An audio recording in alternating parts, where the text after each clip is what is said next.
इत्र व्यापारी पीयूष जैन को आज कोर्ट में पेश किया गया। मजिस्ट्रेट ने पीयूष जैन को 14 दिन की रिमांड में भेजा। मगर आपको पता है कि बीते 5 दिनों से जारी रेड में पीयूष जैन के अलग अलग ठिकानों से करीब 212 करोड़ की संपत्ति जब्त की जा चुकी है, जिसमें कैश के साथ साथ सोने के बिस्किट, चांदी और कई कीमती सामान हैं। जानते हैं कानपुर के इस करप्शन किंग के अपनी काली कमाई को कहां-कहां छिपाया था। दीवार में, लॉकर में, अलमारी में, तहखाने में, फर्श के नीचे, सीलिंग पर, सीढ़ियों के होल में, ताकि किसी को इसकी भनक ना लग सके। मगर एक एक करके पीयूष जैन के गुप्त खजाने और ठिकाने की जानकारी मिलती गई और मुमकिन है अभी तो ये सिर्फ एक छोटा सा ट्रेलर हो, क्योंकि अभी और चौंकाने वाली जानकारियां सामने आने वाली हैं।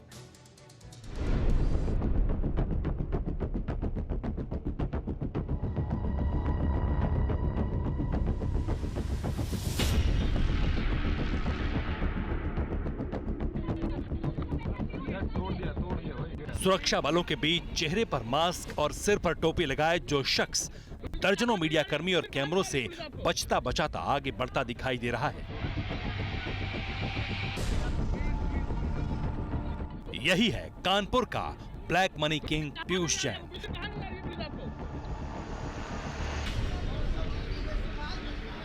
जिसे आज कानपुर की महानगर मजिस्ट्रेट कॉर्पोरेशन की कोर्ट में पेश किया गया और इसके बाद पीयूष जैन को 14 दिन की न्यायिक रिमांड पर भेजा गया। माननीय न्यायालय ने 14 दिन के लिए भेजा है इनको जुडिशियल कस्टडी। वारंट हमारा 167 का उन्होंने बना के इसको जेल में भेज दिया है।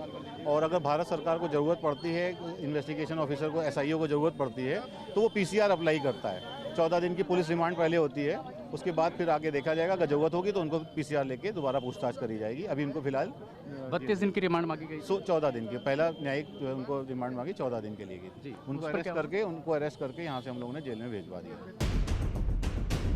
यूपी के इत्र कारोबारी पीयूष जैन के घर पर अब तक जो छापेमारी हुई, उसमें कानपुर से लेकर कन्नौज तक के अलग अलग ठिकानों पर करीब 211 करोड़ रुपए की अवैध संपत्ति मिली है। छापेमारी को लेकर GST इंटेलिजेंस का जो बयान सामने आया, उसके मुताबिक छापेमारी में अब तक 211.65 करोड़ की संपत्ति जब्त की गई। इस रेड में अब तक 194.45 करोड़ कैश बरामद हो चुका है। इसके अलावा छापेमारी में करीब 23 किलो सोना भी बरामद हुआ है। इतना ही नहीं, करीब 6 करोड़ कीमत का चंदन का तेल भी मिला है। आपको बता दें कि कानपुर से कन्नौज तक, दीवारों से लेकर फर्श तक, तहखाने से लेकर गोदाम तक इतने नोट बरामद हुए जिन्हें गिनते गिनते 5 दिन लग गए। GST और IT टीम के अधिकारी हाँफ गए, नोट गिनने वाली मशीनें गर्म हो गईं, लेकिन पीयूष जैन के घर से नोट मिलने का सिलसिला लगातार चलता रहा। तो भैया अभी कार्रवाई कितनी देर तक चल सकती है? आज शाम तक खत्म हो जाएगी कि भैया और आगे कुछ बढ़ेगी? अभी कुछ नहीं बता सकते। 23 दिसंबर को इत्र व्यापारी पीयूष जैन के घर पर पहली छापेमारी हुई और तब से लेकर अब तक रेड जारी है। कानपुर के GST और IT की टीम कन्नौज पहुंची। वहां पर भारी तादाद में कैश, सोना चांदी और बाकी कीमती सामान बरामद किया गया। बक्सों में भरकर नोटों की गड्डियों को बैंक तक पहुंचाया गया। नोट गिनने के लिए दर्जन भर से ज्यादा मशीनें लाद कर लाई गई।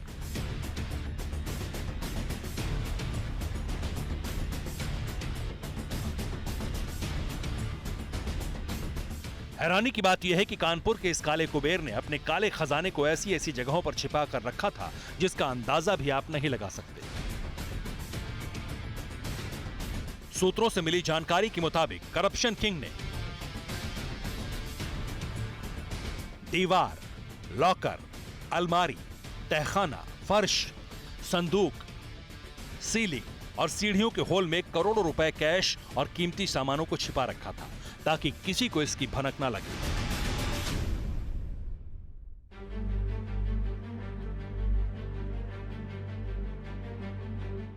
आपके सामने सोने का जो बिस्किट दिखाई दे रहा है, इसका वजन करीब 1 किलो है। ऐसे नामालूम कितने ही गोल्ड बिस्किट पीयूष जैन के कन्नौज वाले घर और तहखाने और गोदाम में मिले।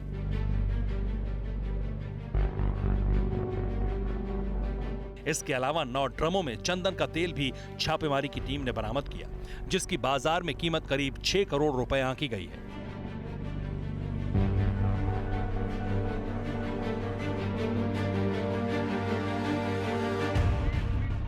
सरकारी वकील के मुताबिक कानपुर के महानगर मजिस्ट्रेट कॉरपोरेशन की कोर्ट पेशी के दौरान पीयूष जैन ने यह कबूल किया कि उसके अलग अलग ठिकानों से जो कैश बरामद हुआ है उस पर जीएसटी नहीं चुकाई गई। हालांकि उन्होंने अपना अपराध कबूल भी कर लिया है यहाँ पर कि हम अपराध कबूल कर रहे हैं और टैक्स जमा कर देंगे। उनकी जानकारी में था कि वो टैक्स चोरी कर रहे हैं पूरी तरीके से। उन्होंने इस चीज़ को एडमिट किया कि टैक्स चोरी हुई है। ये उन्होंने अपना एडमिट क्या इसमें मनी लॉन्ड्रिंग और इनकम टैक्स या जीएसटी टैक्स? नहीं, अभी कुछ नहीं कह सकते। जहाँ जीएसटी के अंतर्गत तो गिरफ्तारी हुई है इसमें, सीजीएसटी एक्ट की धारा 132 सब क्लॉज 1 के अंतर्गत अभी जांच जारी है, इन्वेस्टिगेशन अभी अपना काम कर रही है। अब आगे जब होगा तो बताया जाएगा। जहां एक तरफ इस रेड के चलते कानपुर से कन्नौज तक कोहराम मचा है, तो वहीं चुनावी मौसम में काले कुबेर के इस काले खजाने ने राजनीतिक गलियारों में भी हड़कंप मचा रखा है। क्योंकि सवाल यह है कि काला धन छिपाने वाला ये इत्र कारोबारी किसका मित्र है। सवाल यह है कि क्या पीयूष जैन सिर्फ मोहरा है और खजाने के पीछे किसी और का चेहरा है। सवालों पर सस्पेंस बड़ा है और सियासत तेज है। काले कुबेर पीयूष जैन को लेकर बीजेपी और समाजवादी पार्टी आर पार पर आ चुके हैं। ये गरीब का पैसा ही है जो सपा बसपा और कांग्रेस के नेता लूट करके अपने घरों को बनाते थे। आज वही पैसा दीवालों से कैसे निकल रहा आप देख रहे होंगे। कमरे के कमरे नोटों से भरे पड़े हैं। अब आपकी भी समझ में आ रहा होगा कि बबुआ नोटबंदी का विरोध क्यों करता था। उत्तर प्रदेश के कानपुर में जिस तरह से काले धन का जखीरा मिला है, वो काले धन का एक एक नोट चिल्ला चिल्ला के चीख चीख के कह रहा है केंद्र सरकार, भारतीय जनता पार्टी, आपकी नोटबंदी की जो पॉलिसी थी वो फेल है, फेल है, फेल है। काला धन आज भी जिंदा है।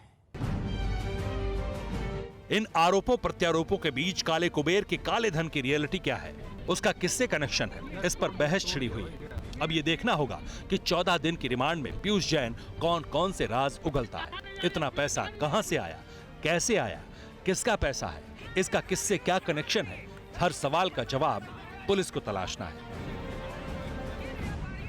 कानपुर से उमेश पाठक के साथ ब्यूरो रिपोर्ट, TV9 भारतवर्ष।